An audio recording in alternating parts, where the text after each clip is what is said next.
저는 아들과 함께 살고 있는 60대 여성입니다. 여러분은 운명이라는 걸 믿으시나요? 솔직히 말하면 예전에 저는 사준이 팔자냐는 걸 거의 믿지 않았습니다. 과학적으로 설명할 수 없는 일들은 그냥 우연일 뿐이라고 생각했으니까요. 그런데 어떤 큰 사건 하나를 겪고 난 뒤부터는 눈에는 보이지 않지만 우리 삶을 어딘가에서 조율하는 무언가가 존재하지 않을까 하는 생각을 하게 되었죠. 그래서 지금은 좋은 말은 기분 좋게, 그리고 혹시라도 나쁜 말을 듣는다면 조심하면서 살아가고 있습니다. 이렇게 제 삶과 믿음에 대한 생각을 송두리째 바꿔놓은 그 이야기를 지금부터 시작해볼까 합니다. 제가 어렸던 그 시절에 우리나라는 누구나 다 어려운 때였습니다. 다들 똘똘 뭉쳐 지금보다 잘 살아보려고 밤낮으로 노력할 때였죠. 그런데 비교적 저희 집안은 할아버지가 재산을 많이 모아두신 덕에 아버지도 그 재산을 물려받아 저희 형제 자매들은 큰 어려움 없이 자랄 수 있었습니다.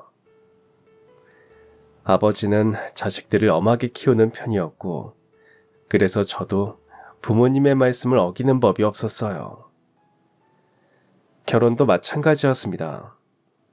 두 분이 정해주는 사람과 하는 게 당연하다고 생각했죠. 20대 중반, 저도 슬슬 결혼할 상대를 알아봐야 할 때였습니다. 어느 날 엄마가 말씀하셨죠. 선혜야, 너 이번 주말에 맞선 하나 잡아놨다. 대대로 방직 공장을 몇 개나 가지고 있는 집안의 첫째 아들이라더라. 이름은 박종훈이고 너보다 2살 많아. 집안 책 잡힐 일 없게 나가서 예의 있게 하고 와야 한다. 너무 갑작스러운 일이라 놀라기는 했어도 한편으로는 어떤 사람이 나올지 궁금하기도 했습니다. 드디어 주말이 됐고 약속한 장소로 나가보니 얼굴이 하얗고 훤칠한 남자가 앉아 있었어요. 저는 낯을 가리고 말도 많은 편이 아니라 선을 보면 어떻게 해야 할지 긴장이 됐죠. 하지만 그는 자연스럽게 대화를 이끌어 나갔습니다. 저도 맞서는 처음이라서 긴장했는지 어제 통 잠을 못 잤습니다. 배고프시죠? 식사부터 해야겠네요. 선혜 씨는 어떤 음식 좋아하세요? 못 드시는 거 있으면 말씀해 주세요. 그건 빼고 주문하겠습니다. 그는 다정하고 세심한 성격인 듯 처음 보는 저를 잘 챙겨주었습니다. 그리고 그가 편하게 해준 덕에 밥 먹는 자리가 즐거웠죠. 저희는 그날 의외로 오랜 시간을 함께했고 서로 잘 통한다는 걸 느꼈습니다.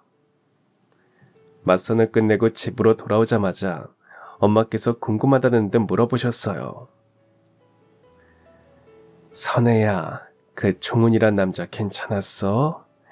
듣기론 훤칠하고 성격도 좋다곤 하던데 너 뭐 실수한 건 없지?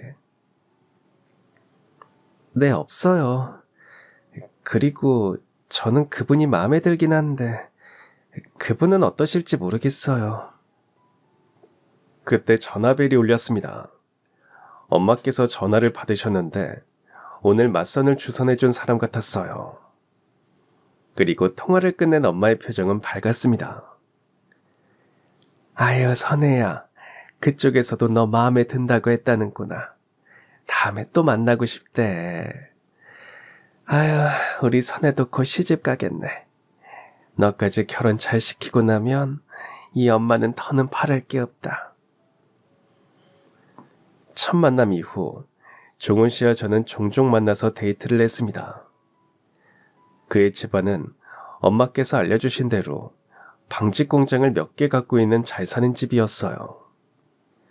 가진 게 많았지만 그와 달리 겸손하고 소박한 그가 만날수록 더욱 좋아졌고 다음에 바로 결혼했습니다.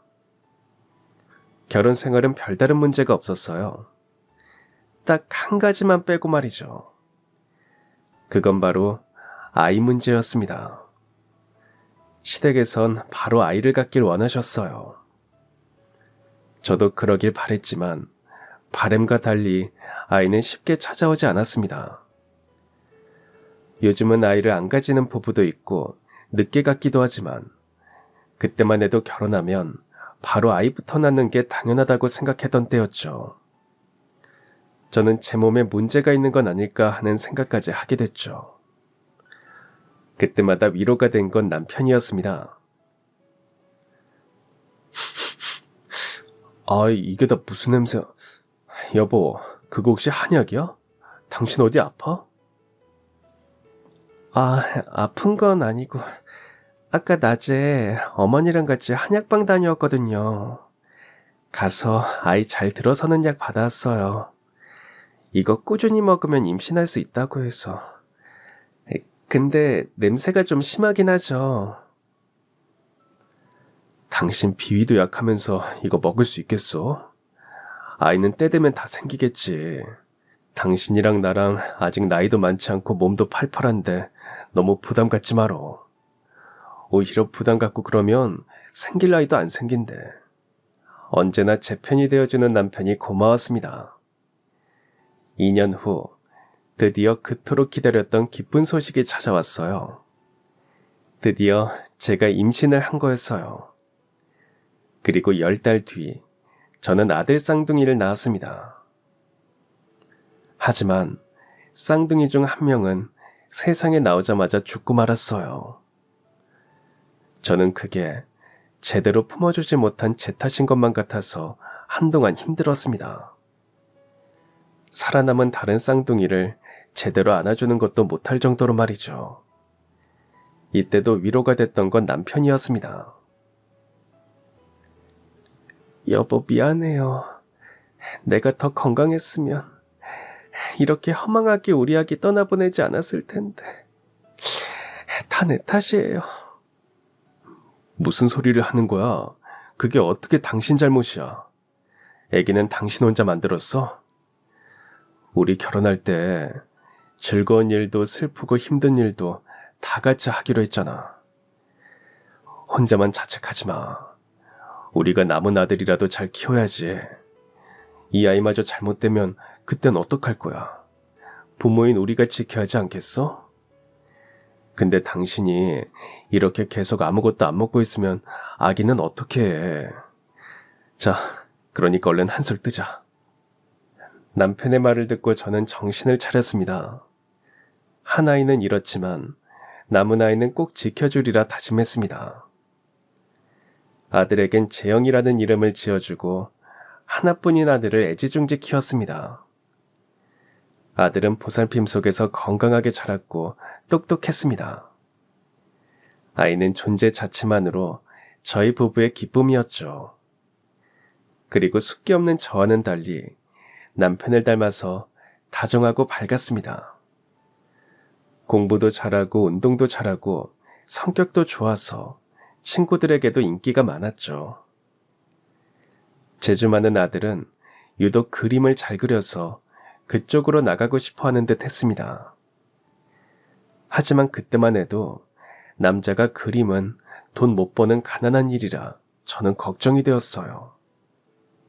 재영 아빠, 재영이가 미술을 하고 싶어 하는 것 같아요.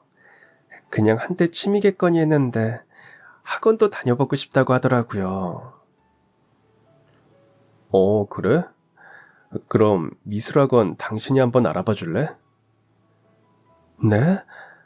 아, 정말 재영이가 화가 된다고 하면 어떡하려고 그래요? 그래도 괜찮을 것 같은데? 원래 하고 싶은 거 하면서 사는 게 제일 좋은 거야. 우리가 못 밀어줄 형편도 아닌데 애가 원하면 하게 해줍시다.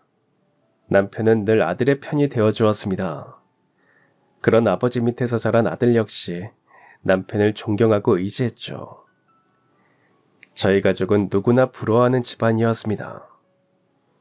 돈 잘 벌고 다정한 아빠, 말 잘 듣고 착한 데다 공부까지 잘하는 아들. 저 역시도 부러울 것이 없었죠. 하지만 아들이 18이 되었을 무렵 저희 집안에도 안 좋은 일이 닥치고야 말았습니다. 평소보다 일찍 퇴근한 남편이 갑자기 복통을 호소하더니 그대로 정신을 잃고야 말았죠. 제가 놀라서 크게 남편을 부르는 소리를 듣고는 아들도 2층에서 내려왔습니다. 엄마 무슨 일이에요? 아빠가 왜 이러시는 거예요? 너희 아버지가 갑자기 배가 아프다고 하더니 갑자기 정신을 잃었어. 빨리 병원부터 가자. 그때 남편은 갑자기 몸무게가 많이 줄고 자주 피곤해했습니다. 제가 병원이라도 가보자고 하면 언제나처럼 괜찮다고만 할 뿐이었죠. 남편은 대장암이었습니다. 너무 늦게 발견한 탓에 수술도 소용이 없었어요. 저는 그 사실을 믿고 싶지가 않았습니다. 처음 맞선으로 만났을 때와 다르게 삐쩍 말라 가늘어진 팔다리를 보면 눈물밖에 나오지 않았죠. 남편은 병원 침대에 누워서도 울고 있는 제 걱정뿐이었습니다. 내가 당신 안 울리겠다고 했었는데 이렇게 울려버리네. 내 소원이 당신보다 하루 더 살다 가는 거였는데 아무래도 그건 못 이룰 것 같아. 대신 당신이랑 재영이랑 부족함 없이 편하게 살 수 있게 다 만들어 놓고 갈 테니까 걱정하지 마. 그리고 우리 재영이도 잘 부탁해. 내가 저 세상 가서도 두 사람 행복할 수 있게 꼭 지켜줄게. 남편은 대장암을 발견하고 6개월도 되지 않아 세상을 떠나버렸습니다. 다정하고 믿음직스러운 남편이 죽은 건 가슴이 끊어지는 듯한 슬픔이었죠. 그리고 혼자서 아직 20살도 안 된 아들을 키워야 한다는 게 막막하기도 했습니다. 하지만 다행인 건 남편이 경제적으로 부유했던 덕에 생전에 말했던 것처럼 제 앞으로 건물 2개를 남겨주었다는 것이었습니다. 그 건물에서 나오는 수입으로 아들을 혼자서도 충분히 잘 키울 수 있었습니다. 남편이 떠나고 아들은 대학에 입학해서 경영학과에 들어갔지만 적응을 못하는 듯 했습니다. 그리고 바로 군대를 가버렸고 제대하고 나선 자동차 디자이너가 되고 싶다며 학교를 그만두겠다고 했죠. 그때만 해도 아들의 꿈은 흔하지 않은 직업이기도 했고 힘들게 들어간 학교를 그만두는 것도 이해가 가지 않았습니다. 재영아, 잘 다니던 학교를 그만둘 정도로 그게 그렇게 하고 싶니? 네, 엄마도 알고 계셨잖아요. 저 예전부터 그림 그리고 싶어서 미대 가고 싶어 했던 거요. 아버지 돌아가시고 그림은 취미로만 하려고 했는데 아무래도 안 될 것 같아요. 저 자동차 디자인 공부해보고 싶어요. 엄만 자동차 디자인은 잘 모르지만 네가 그렇게 하고 싶은 일이라는데 해봐야지. 허락할 테니 열심히 해보렴. 제 허락을 받은 아들은 혼자서 이것저것 알아보더니 산업 디자인을 전공으로 정하고 그쪽으로 유명한 학교에 진학해 본격적으로 자신의 꿈을 키워갔습니다. 저는 유학도 보내주고 싶었어요. 하지만 아들은 한국에 혼자 있게 될 제가 걱정된다면서 유학은 가지 않겠다고 했습니다. 저 때문에 좋은 기회를 놓치는 것 같아서 몇 번이나 더 설득해봤지만 아들의 고집을 꺾을 순 없었어요.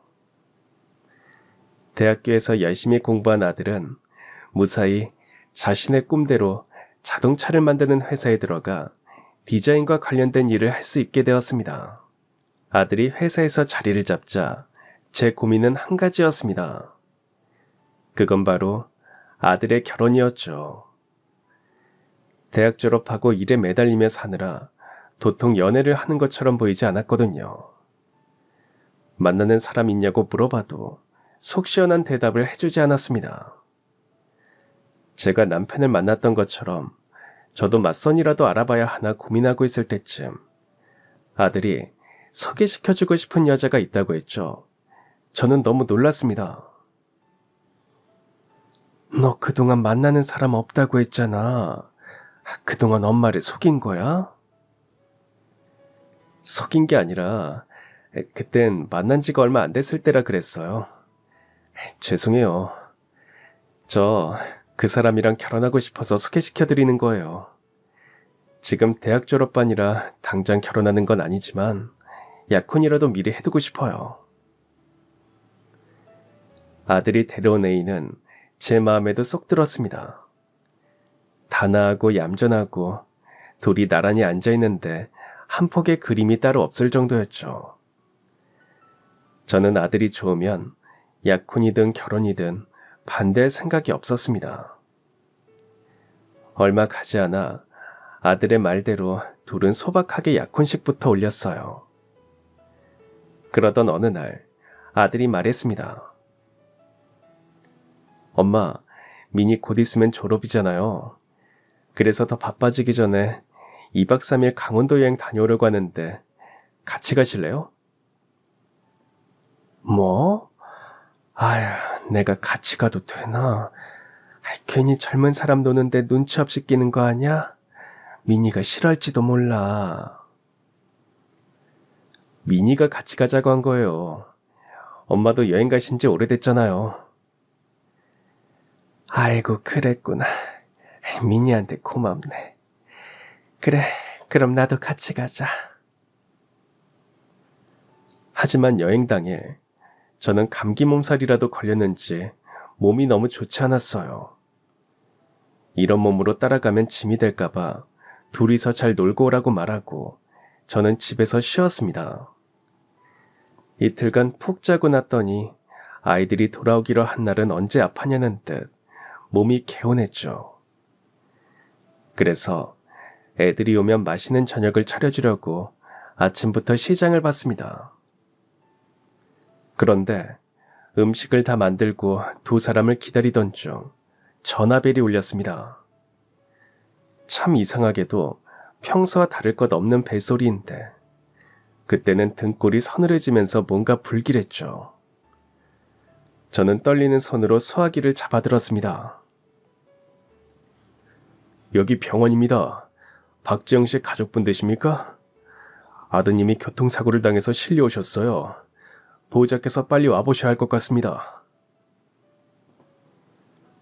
무슨 정신으로 병원에 갔는지도 모르겠습니다. 꽤 큰 사고였는지 병원은 응급 환자들과 구조대원 그리고 의료진들로 정신이 없었죠. 겨우 간호사라 보이는 한 사람을 잡고 아들을 찾아냈습니다. 아들은 수술 중이었어요. 그리고 그 사고로 옆에 타고 있던 아들의 약혼녀는 그 자리에서 목숨을 잃었다고 했습니다. 수술을 받고 아들은 일반 병실로 옮겨졌어요. 잠들어 있는 아들을 보며 약혼녀가 죽었다는 사실을 어떻게 전해야 할지 막막했습니다. 한참 뒤 아들은 깨어났고 눈 뜨자마자 약혼녀부터 찾았죠. 엄마, 미니는요? 미니도 많이 다쳤는데 지금 어디 있어요? 미니가 말이다. 사고로 그 자리에서 목숨을 잃었다. 네? 엄마, 그게 무슨 말씀이세요? 미니가 왜 죽어요? 아니죠? 엄마가 잘못하신 거잖아요. 그쵸? 아들은 그 사실을 부정하며 소리를 쳤습니다. 그리고는 자신이 직접 확인을 해야겠다며 몸을 움직이려 했죠. 그런데 그 순간 자신의 몸에 생긴 이상함을 느꼈습니다. 엄마, 내 다리가 왜 이래요? 오른쪽 다리가 이상해요. 재영아, 사고가 크게 났어. 오른쪽 다리 못 쓰게 될지도 몰라. 사고가 나고 아들은 목숨을 건질 수 있었지만 오른 다리를 크게 다쳤고 수술을 했지만 어쩔 수 없었습니다. 아들은 사랑하는 사람을 지켜주지 못했다는 죄책감과 갑자기 생긴 장애로 마음을 잡지 못했습니다. 태어나고도 1년 넘게 방황했어요. 하지만 제가 옆에서 정성스럽게 간호하고 위로한 끝에 겨우 그날의 기억에서 조금씩 벗어나는 듯 했습니다. 마음처럼 다리도 나았으면 했지만 재활치료를 제때 받지 못한 탓에 오른다리는 거의 못 쓰는 거나 다름없게 되었어요. 제가 더 안쓰러웠던 건 사고 이전과는 완전히 달라져 버린 아들의 성격이었습니다. 교통사고 후 아들은 친구들과도 연락을 끊어버렸고 다리 때문인지 외출하는 것도 꼭 필요한 일이 아니면 꺼려했습니다. 그럼에도 불구하고 제 앞에선 걱정 끼치지 않으려 괜찮은 척 하는 게 더욱 마음이 아팠습니다. 저는 아들 곁에서 하나부터 10까지 직접 챙기며 돌봤습니다. 오른다리 하나 움직일 수 없는 것뿐이었지만 거의 대부분을 집에서 보내는 아들이라 그런지 제 손이 필요한 곳은 많았어요. 처음에는 내가 아니면 누가 하겠나 하는 마음으로 버텼습니다. 하지만 3년쯤 그렇게 살다 보니 제 몸에도 조금씩 무리가 오기 시작했습니다. 아들을 부축하다가 삐끗한 손목은 늘 시큰거렸고 밤마다 아픈 허리는 제대로 펴기가 힘들었습니다. 젊은 땐 대수롭지 않게 넘겼던 감기나 몸살도 한 번 걸리면 오래 갔고요. 무엇보다 체력이 바닥나니 마음의 여유가 없어지는 게 스스로 느껴졌습니다. 하루는 집으로 놀러온 제 친구가 그런 저를 보더니 말했습니다. 선혜야, 너 이러다 골병 들어서 쓰러지겠다. 아들 돌보는 것도 중요한 거 알지만 네 몸도 좀 챙겨야지. 우리도 이제 예전 같지 않아. 아휴, 그러게 몸이 진짜 예전 같지 않기는 해. 눈도 침침해지는 것 같고. 아유, 네가 건강해야 아들도 오래 돌보지 않겠어? 아니면 간병인이라도 두는 게 어때? 나 아는 사람도 남편이 아파서 간병인 썼는데 엄청 편하고 괜찮았대. 아무래도 전문적인 사람이니까 확실히 괜찮아 보이더라고. 생각 있으면 그 사람한테 한번 물어봐 줄까? 그로부터 몇 주 뒤에 친구의 지인으로부터 간병인 회사에서 사람을 소개받게 되었고 집으로 찾아온 간병인은 30이 칸 넘은 듯한 생각보다 젊은 여자였습니다. 안녕하세요, 사모님. 소개받고 온 김미연이라고 합니다. 어서 와요. 근데 이 일 경험은 많아요? 아휴, 너무 어려 보여서. 제가 나이는 다른 간병인보다 어린 편이지만 일은 잘합니다. 그 부분은 걱정하지 않으셔도 돼요. 앞으로 잘 부탁드립니다. 솔직히 처음엔 마음이 조금 불안했어요. 나이도 어려 보이는데 아들을 제대로 돌볼 수 있을까? 내가 맡겨도 괜찮을까 하는 의문이 들었죠. 그런데 몇 번 같이 지내보니 제 걱정은 기우였다는 걸 알게 되었습니다. 그녀는 나이와 다르게 경험이 많아 보였고 손끝도 아주 야무졌어요. 아들을 부축하는 것도 잘했고 약속 때문에 외출할 때면 직접 차를 몰고 동행해 주었는데 그 덕분에 저도 한결 마음이 놓였습니다. 간병인은 성격도 밝고 부침성이 좋아서 그녀가 온 뒤로는 집안 분위기까지 달라졌습니다. 무거웠던 기운이 조금은 가벼워지고 괜히 저까지 덩달아 웃는 날이 많아졌죠. 또 음식 솜씨도 좋아서 제가 굳이 그런 것까지 해줄 필요 없다고 했는데도 가끔은 밥을 차려주곤 했습니다. 따뜻한 된장찌개나 정갈하게 차린 반찬들을 보면 고마운 마음이 들었습니다. 그러다 보니 저도 모르게 그녀에게 정이 가기 시작했어요. 미연 씨, 잠깐 이야기 좀 할 수 있을까요? 그럼요, 사모님. 그리고 말씀 편하게 해주시면 안 될까요? 편하게 미연이라고 불러주세요. 아유, 고마워. 그럼 그렇게 할게.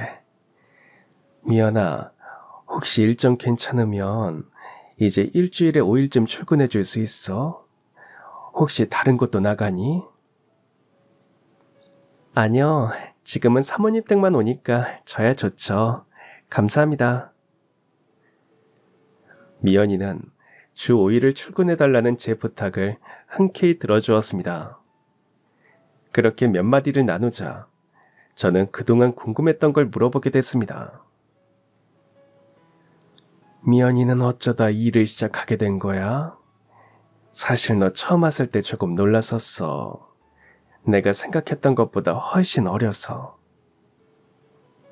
그쵸. 제가 다른 분들보다 어린 편이긴 하죠. 제가 어릴 때 저희 아버지가 사업에 실패하고 술에 빠져 살기 시작하셨어요. 원래는 참 좋은 분이셨는데 그렇게 한번 실패하고 나니까 성격도 달라지셨어요. 그때부터 신세한탄만 하시면서 일도 안 하고 술만 드셨고 그러다 보니 엄마가 하루 종일 일을 하신 거예요. 아이고, 그런 일이 있었어? 나는 미연이가 너무 밝아서 힘든 일은 안 겪고 자란 줄 알았지. 그럼 엄마께서 계속 가장처럼 일하신 거야? 네. 아버지는 몇 년 뒤 돌아가셔서 엄마가 혼자서 고생 많이 하셨어요. 몸 아끼지 않고 일하신 탓에 제가 17 됐을 때부터 정확한 이유도 없이 여기저기 아프기 시작하셨어요. 몸이 버티지 못하고 망가진 거죠. 그래서 그때부터 제가 직접 엄마를 돌봤는데 그러다 보니까 자연스럽게 이 일을 하게 된 거예요. 그래? 그럼 어머니는 지금도 병원에 계시니? 네. 엄마를 돌보려면 돈을 벌어야 해서 시작한 간병인데 정작 엄마는 돌봐드리지 못하고 이렇게 다른 사람들만 간병하고 있네요. 엄마는 지금 병원에 계시거든요. 제가 쉬는 날 찾아뵙고 있어요. 이야기를 끝낸 미연이의 얼굴엔 씁쓸한 미소가 돌았습니다. 저는 그런 미연이가 제 딸 같기도 해서 혹시 어머니한테 급한 일이 생기거나 볼 일이 생기면 언제든지 말하라고 했습니다. 그날 이후 미연이는 가끔 한 번씩 병원에서 연락이 왔다면서 엄마를 보고 오겠다고 중간중간 외출을 하기도 했어요. 저는 어려운 상황에서도 잘 자란 미연이가 기특했습니다. 그리고 아무래도 아들과 비슷한 또래라 그런지 정이 갔고 점점 더 편해지더라고요. 한 번은 미연이가 제게 물었습니다. 근데 사모님, 실례지만 아드님은 어쩌다가 사고가 나신 거예요? 교통사고였다면서요. 그게 우리 재영이도 지금은 많이 나아졌지만 사고 나고 정말 힘들어했어. 약혼녀랑 여행 다녀오던 길에 사고가 났는데 여자친구는 그 자리에서 죽고 아들만 살았거든. 어머 세상에, 그런 일이 있었어요? 엄청 큰 사고였나 보네요. 우리 아들이 지금은 좀 말도 없고 다가가기도 힘들지. 근데 사고 전엔 안절했어. 다정하고 얼마나 밝았는데 못하는 것도 없었어. 아휴, 내가 제일 마음이 아픈 건 다리가 저래서 그런지 친구도 잘 안 만나려고 하더라. 집으로 직접 오겠다고 하는 애들도 다 거절하고 그랬어. 아무래도 자신의 저런 모습을 보여주기 싫은가 봐. 예전처럼 밝은 모습 보고 싶은데 이젠 어려우려나. 아무래도 사고 후유증이 남으면 그럴 수 있죠. 저기 사모님, 저한테 해볼 만한 방법이 하나 있기는 한데 예전에 재영 씨랑 비슷한 10대 여자아이가 있었는데요. 일부러 밖에 자주 데리고 나가서 사고 전처럼 같이 놀아줬더니 많이 좋아졌거든요. 재영 씨도 그 방법 써보면 어떨까 하고요. 물론 사모님이 허락해 주시면요. 저는 더 고민해 볼 것도 없었습니다. 그래서 미연이에게 아들을 종종 데리고 나가달라고 부탁했어요. 미연이는 자신이 잘 돌보겠다고 약속했고 바로 다음 날부터 둘은 자주 외출을 했습니다. 그리고 어떻게 설득했는지 몰라도 아들은 늦었지만 재활치료도 다시 받기로 했습니다. 그리고 그때 항상 동행하는 건 간병인인 미연이었어요. 둘이 붙어 다니는 날이 늘어나며 둘 사이도 더욱 가까워진 듯 했습니다. 둘이서 영화를 보러 다녀오거나 저까지 셋이서 외식을 함께 하기도 했어요. 그렇게 미연이는 점점 저와 아들에게 가족 못지않은 존재가 되었습니다. 그리고 그렇게 1년이라는 시간이 흘렀습니다. 미연이가 꾸준히 아들을 재활치료에 데리고 다닌 덕분인지 재영이의 다리는 눈에 띄게 좋아졌습니다. 오래 걷지만 않으면 겉으론 거의 티가 나지 않을 정도였죠. 무엇보다 아들의 성격도 느리지만 사고 이전으로 돌아오는 것 같았습니다. 확실히 웃음이 많아졌고 자신감도 되찾아가는 듯 했어요. 저는 이게 다 옆에서 열심히 챙겨준 미연이 덕분이라고 생각했습니다. 그러던 어느 날 아들과 미연이가 제게 따로 할 말이 있다며 거실로 불렀습니다. 재영이의 표정이 살짝 굳어 있어서 순간 가슴이 철렁 내려앉았는데 아들의 입에서 나온 건 아주 뜻밖의 말이었습니다. 엄마, 미연 씨랑 저요. 진지하게 만나고 있습니다. 뭐? 둘이 지금 사귀고 있다는 말이야? 네, 미연 씨 놓치면 안 될 것 같아서 제가 먼저 고백했어요. 순간 머릿속이 하얘졌습니다. 저는 단 한 번도 아들과 미연이가 연인 관계일 거라 상상조차 못했으니까요. 사고 이후 아들은 다시는 누군가를 만날 생각이 없는 듯 보였고 저 역시 차마 그런 이야기를 꺼내볼 용기가 없었습니다. 혹시 이렇게 혼자 지내다 연애도 못하고 늙어갈까봐 마음속으로는 걱정이 많았지만 막상 직접 물어보는 건 너무 조심스러웠거든요. 그런데 이렇게 스스로 누군가를 만나고 있다는 이야기를 들으니 한편으론 안도감이 찾아왔습니다. 제가 아무 말을 안 하고 있자 미연이가 주저하며 말했습니다. 사모님, 혹시 제가 재영 씨한테 많이 모자라서 마음에 안 드시는 거예요? 저희 집안이 훨씬 기울긴 하지만 저 정말 재영 씨 많이 좋아하고 있어요. 그러니까 저희 둘이 만나는 거 허락해 주시면 안 될까요? 아유, 미연아, 마음에 안 들긴. 내가 지금 얼마나 기쁘고 감사한지 모를 거야. 재영이가 누군가를 좋아할 수 있을지 걱정이었는데 그 사람이 미연이 너라니 정말 다행이다. 지난 시간 동안 우리 재영이 성심껏 챙기는 걸 내가 다 지켜봤잖니. 미연이 넌 나한테 고맙고 든든한 사람이다. 사모님 감사해요. 저 앞으로도 더 잘할게요. 아유, 사모님은 무슨 우리 아들 애인인데 앞으로 어머니라고 부르렴. 전 눈시울이 뜨거워진 채로 두 사람의 손을 꼭 잡았습니다. 그리고 두 사람이 진심으로 좋아한다면 잘 만나서 결혼까지 이어지면 좋겠다는 생각까지 들었습니다.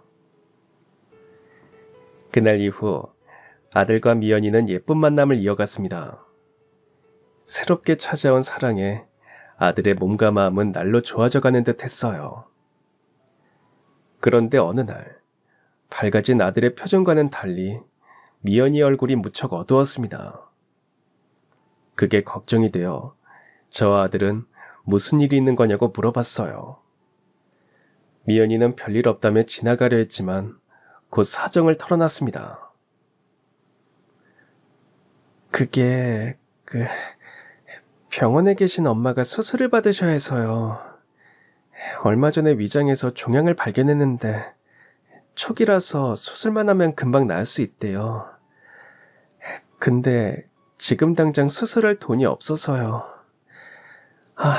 저희 엄마 어떡하면 좋아요. 미연이는 그 말을 하면서 한 번도 보인 적 없던 눈물까지 흘렸습니다. 그리고는 자신이 괜한 말을 한 것 같다면서 신경 쓰지 말란 말만 남기고 그대로 퇴근을 했죠. 그리고 그날 밤 영재가 제게 와서 말했습니다.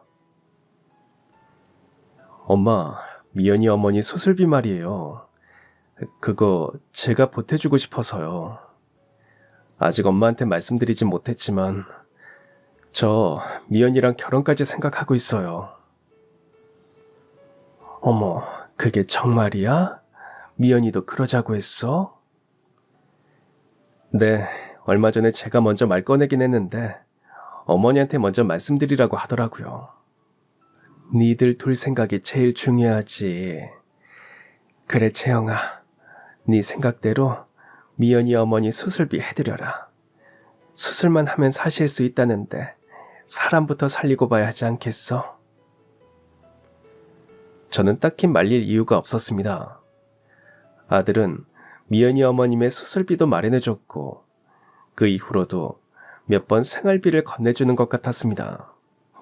그리고 얼마 뒤 다행히 미연이 어머니는 무사히 수술을 마친 듯 싶었고 둘은 결혼까지 약속했다고 제게 전했습니다. 아들이 자신의 짝을 찾은 것 같아 저는 마냥 기뻤습니다. 물론 미연이의 조건만 두고 본다면 저희 집안엔 한참 못 미치긴 했지만 그래도 아들에게 다시 웃음을 찾아준 게 바로 미연이었고 저는 그걸로 충분했습니다. 그리고 며칠 뒤 간병인을 소개해줬던 친구가 오랜만에 저희 집으로 놀러 왔습니다. 얘 고맙다.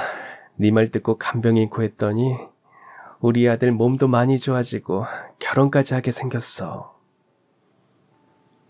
뭐 결혼? 너 채영이가 다시는 결혼 생각 안 할까봐 걱정했었잖아. 대체 누구야? 어떤 사람이랑 결혼하는 거야? 우리 집에 간병인으로 왔던 사람이야. 미연이 덕에 우리 채영이가 사고 전으로 돌아간 것만 같아서 얼마나 고마운지 몰라. 한번 그런 사고를 당했더니 이젠 큰 욕심도 없어. 그저 둘이서 건강하고 행복하게 살았으면 좋겠다. 아유, 그래. 네 맘 이해가 간다. 선혜야, 그러면 이번에 결혼 전에 두 사람 궁합이라도 한번 보면 어때? 나도 우리 자식들 결혼시킬 때 전부 궁합 보기 했거든. 이게 미신이라고 하는 사람도 있지만 봐서 나쁠 것도 없다. 궁합 봐서 다들 잘 살고 있으니까 시간 내서 나랑 같이 가보자. 아들과 예비 며느리 미연이의 궁합을 보잔 친구의 말이 처음엔 우스갯소리 같기도 했지만 막상 듣고 보니 계속 신경이 쓰이더라고요. 예전에도 결혼을 앞두고 아들에게 큰 사고가 있었던 터라 봐서 나쁠 건 없을 듯 했습니다. 그래서 결국 며칠 뒤 저는 친구와 함께 아들과 미연이의 사주를 들고 무당을 찾아갔습니다. 무당은 둘의 사주를 보더니 고개를 갸웃하더라고요. 저는 걱정스럽게 물었습니다. 저기 무슨 문제라도 있나요? 이 둘 결혼 예정이야? 혹시 날도 잡았어? 아휴, 나 같으면 결혼 안 시킨다. 이건 궁합이 좋지가 않아. 결혼하면 서로 고생만 할 팔자야. 솔직히 바로 면전에서 이 둘의 궁합이 좋지 않단 말을 들으니 기분이 좋진 않았습니다. 그리고 걱정이 되기도 했고요. 그래서 저는 친구에게 아는 곳이 더 있으면 한 곳만 더 가보자고 했습니다. 그리고 다음 날 저희는 두 번째 무당을 찾아갔습니다. 그런데 그곳에서도 결과는 마찬가지였습니다. 이 둘이 결혼한다면 집안에 해가 찾아올 거라고 하더군요. 2번 연달아 같은 소리를 들으니 저는 더 불안해졌습니다. 자꾸만 몇 년 전 아들에게 닥쳤던 사고가 떠올랐죠. 전 결국 친구에게 매달리듯 말했습니다. 우리 마지막으로 딱 한 군데만 더 가보자.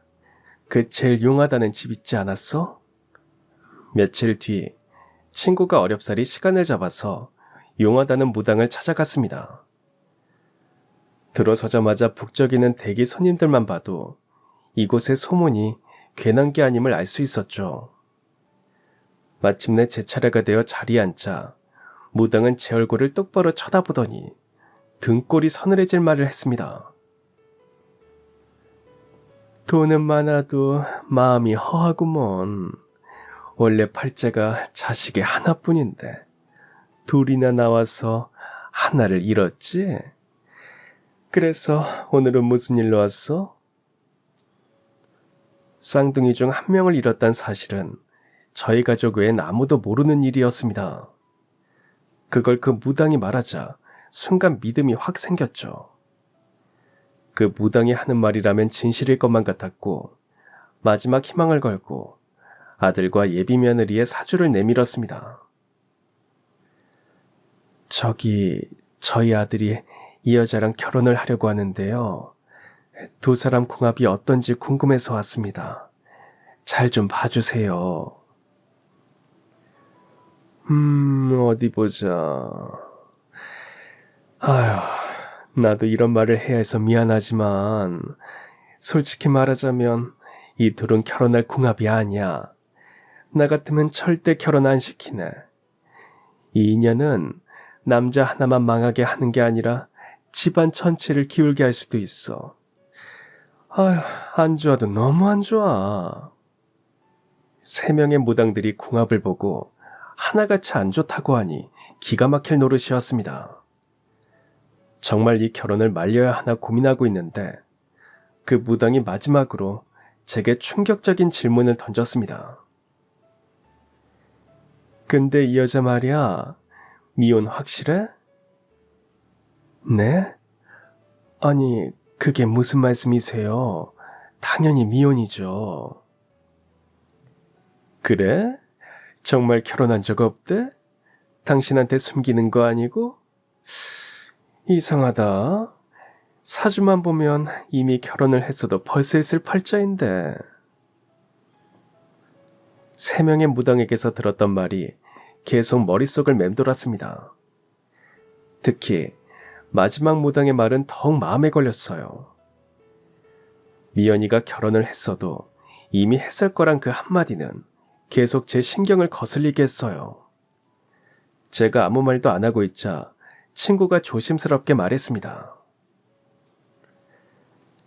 아유, 저기 선혜야, 신경 많이 쓰이지. 내가 괜히 궁합을 보라고 해서는. 아니야. 네가 왜 미안해. 근데 다른 것보다 오늘 만나고 온 무당이 하는 말이 계속 신경 쓰이네. 우리 예비 며느리가 결혼했을 사주라는 거 말이야. 선혜야, 너 그렇게 신경 쓰이면 사람 써서 직접 알아보면 되잖아.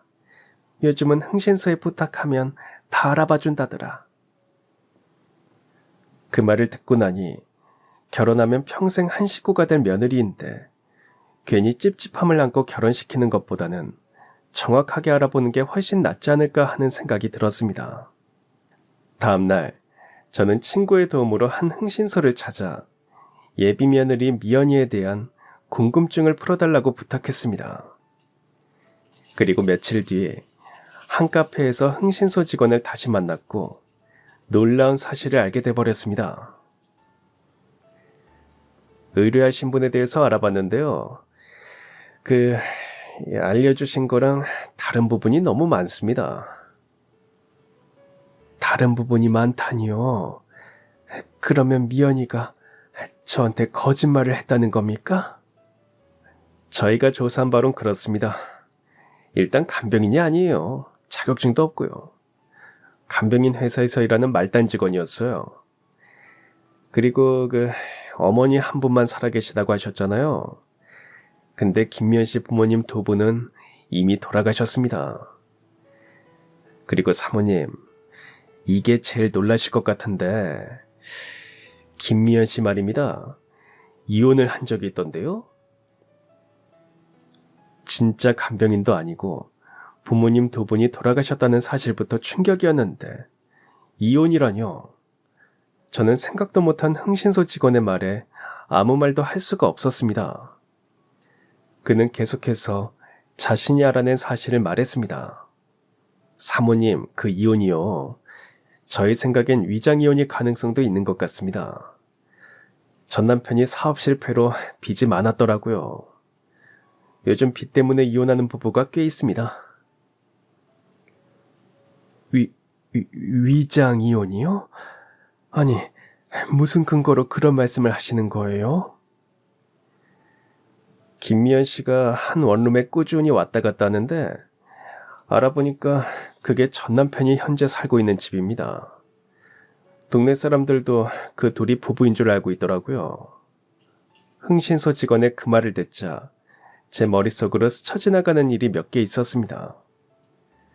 아들을 간병하면서 종종 어머니 병원에 들린다고 외출을 했던 거나 아들에게 생활비를 몇 번 받아간 것도 다 전 남편을 위한 것이라는 의심이 들었죠. 저는 예비 며느리에 대한 진실을 알게 되었지만 제 눈으로 직접 확인하고 싶었습니다. 그 전에 이 사실을 아들에게도 알려야 할 것 같았습니다. 하지만 막상 미연이를 좋아하고 있는 아들에게 어떻게 이야기를 꺼내야 할지 망설여졌죠. 그런데 그날 밤 외출했다가 집으로 돌아온 아들의 얼굴엔 걱정이 가득했습니다. 무슨 일이 있냐고 묻자 아들은 처음엔 아무 말도 하지 않으려 했죠. 하지만 제가 계속 물어봤더니 최근에 있었던 일을 말해주었습니다. 그게요, 엄마. 결혼 준비하려고 미연이랑 만나기로 한 카페에 조금 일찍 도착했는데 미연이가 어떤 남자랑 이야기를 하고 있더라고요. 미연이가? 일 때문에 만난 사람은 아니고? 네, 아닌 것 같아요. 한 번이면 아무렇지 않을 건데 제가 그 장면을 보는 게 벌써 두 번째예요. 심지어 두 번 모두 같은 남자였고요. 이상한 오해하지 않으려고 하는데 계속 신경이 쓰이네요. 저는 아들의 말을 듣는 순간 제가 흥신소를 통해 알아낸 사실을 말해야겠다는 생각이 들었습니다. 그리고 흥신소에서 받은 사진을 꺼내어 아들에게 보여줬어요. 재영아, 네가 봤던 그 남자 말이다. 혹시 이 사람이 맞니? 맞아요, 이 남자. 근데 엄마가 이 사람 사진을 어떻게 갖고 있어요? 엄마도 미연이가 이 사람 만난다는 거 알고 계셨어요? 결국 저는 아들에게 제가 알게 된 모든 사실을 전해주었습니다. 미연이의 부모님은 이미 돌아가셨다는 것과 한 번에 이혼을 했다는 것, 그리고 사진 속 이 남자가 바로 전 남편이라는 것까지 전부요. 아들 역시 충격을 받았는지 고개를 푹 숙이고는 한동안 아무런 말을 못하고 있었죠. 그러다 마침내 고개를 들더니 제가 몰랐던 사실을 하나 더 말해줬습니다. 엄마, 얼마 전에 미연이가 아는 사람이 급하게 돈이 필요해서 건물을 하나 내놓을 예정인데 그 자리가 굉장히 좋다고 하더라고요. 건물에 들어와 있는 가게들도 다 장사가 잘 돼서 건물 사면 원금은 금방 회수할 수 있을 거라고요. 다른 사람이 그 건물 사는 건 너무 아깝다면서 제가 인수했으면 좋겠다고 했어요. 사실 제 다리가 이렇게 되고 나서 일을 못할 것 같아서 그동안 번 돈이랑 대출 좀 받아서 건물 하나 사두면 어떨까 싶었거든요. 그래서 좋은 가격에 살 수 있으면 괜찮을 것 같아서 오늘도 미연이랑 그 건물주 만나러 갔는데 재영아, 왜 그러니? 대체 무슨 일이 있었던 건데? 그 건물주가 바로 이 남자였어요. 그럼 이 남자도 건물주가 아니라 미연이 전 남편이라는 거잖아요. 엄마, 이거 분명 우리 집안 돈 뜯어내려고 이 둘이 짠 게 확실해요. 저희대로는 그냥 못 있습니다. 지금 당장이라도 가서 이 두 놈을 그냥... 아들은 분을 참지 못해서 부들부들 손을 떨었고 당장이라도 미연이에게 찾아갈 태세였습니다. 저는 침착하게 아들을 말렸어요. 재영아, 진정해라. 나도 너처럼 속에서 열불이 난다. 근데 지금은 이렇게 흥분해선 될 일이 아니야. 우리가 계획도 없이 찾아가면 도망가서 어디 숨어버릴지도 모른다. 이 두 사람 제대로 벌받게 해야지. 그러네요. 엄마 말씀이 맞아요. 근데 뭐 좋은 생각이라도 있으세요? 너 내일 미연이랑 그 건물주 다시 만나기로 했다며. 내일 약속 시간쯤 되면 일 생겨서 못 나가겠다고 전해. 다음은 내가 알아서 하마. 들어보니 아들은 예비 며느리와 함께 건물주를 내일 한 번 더 만나기로 약속을 해둔 상태였습니다.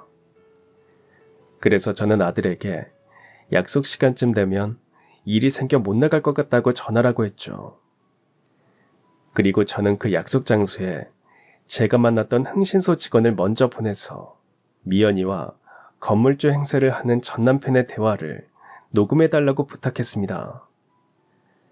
아들과 둘이서 흥신소 직원을 다시 만나 녹음 내용을 들어보니 가관이더라고요. 아들이 예상한 대로 그 둘은 돈을 뜯어내서 그걸 들고 서울을 뜨는 게 목적이었습니다. 그리고 뒤이어 들려온 둘의 대화에 화가 치밀어 올랐습니다. 김미연, 너 왜 그 남자랑 결혼 안 하려고 하냐? 이대로 놓치기 아쉽지 않아? 결혼하면 더 뜯어낼 수 있을 것 같은데. 아, 됐어. 너 내가 지금까지 그 인간 옆에서 얼마나 고생하고 힘들었는지 알아? 돈 써보기도 전에 골병 들어 죽겠다니까. 내가 고생한 거에 비하면 이 돈도 싸게 먹히는 거긴 한데. 아이, 몰라. 제대로 걷지도 못하는 사람 옆에 더 이상 같이 있고 싶지도 않아. 지긋지긋해. 아들도 더는 듣지 못하겠는지 녹음기에 정지 버튼을 누르고야 말았어요. 저도 이 정도로 화가 나는데 아들은 더 심했겠죠. 재영이는 끓어오르는 분노를 참고 다시 한번 미연이에게 전화해서 다시 그 건물주와 약속을 잡았습니다. 다음날 저와 아들은 약속한 장소에 함께 나갔습니다. 예비 며느리가 저를 보더니 처음엔 당황하는 듯 했지만 이내 얼굴을 싹 바꾸고 제 팔을 잡으며 반기더라고요. 어머니도 같이 오셨어요? 미리 말씀하셨으면 제가 이 근처 식당이라도 예약해놨을 텐데. 이왕 나오신 거 저랑 같이 맛있는 거 먹고 데이트도 하고 들어가시면 좋잖아요.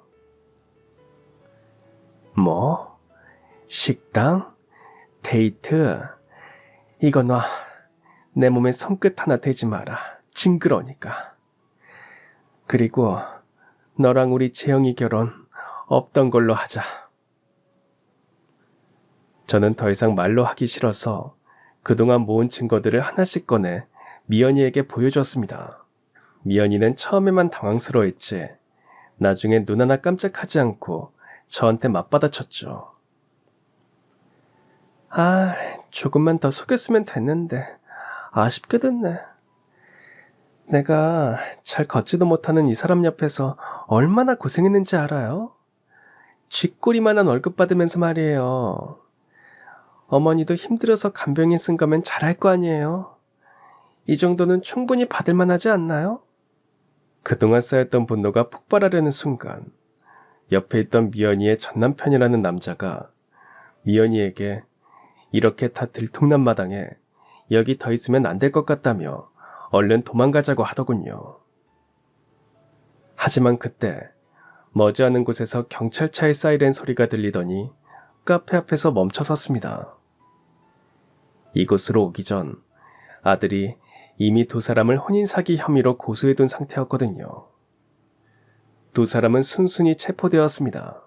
두 사람이 끌려나가는 걸 보고 나서야 저 아들은 안도의 한숨을 내쉬었습니다. 그 둘은 경찰 조사에서 처음엔 뻔뻔하게 혐의를 부인했지만 저 아들이 준비한 증거와 거래 내역 등이 명확하게 드러나면서 결국 자백을 했고 그에 응당한 처벌을 받게 됐다고 합니다. 그리고 저 아들은 재산을 지킬 수 있었고 마음의 안정도 되찾았죠. 그 사건 이후 저는 삶을 바라보는 시선이 조금 달라졌습니다. 눈앞에 보이는 것만으로 판단하면 안 되고 사람의 마음과 상황대에 숨겨진 것들을 조금 더 깊이 살펴야 한다는 것도 배웠습니다. 이제 저는 아들과 함께 서로를 지켜주며 평범하지만 소중한 일상을 다시 만들어갈 겁니다. 그리고 그렇게 살다 보면 조금 늦더라도 아들에게 정말 딱 맞는 좋은 짝이 나타날 거라 믿고 있습니다. 그럼 지금까지 사연 들어주셔서 감사합니다. 사연이 재밌으셨다면 구독과 좋아요 부탁드려요. 감사합니다. 안녕히 계세요.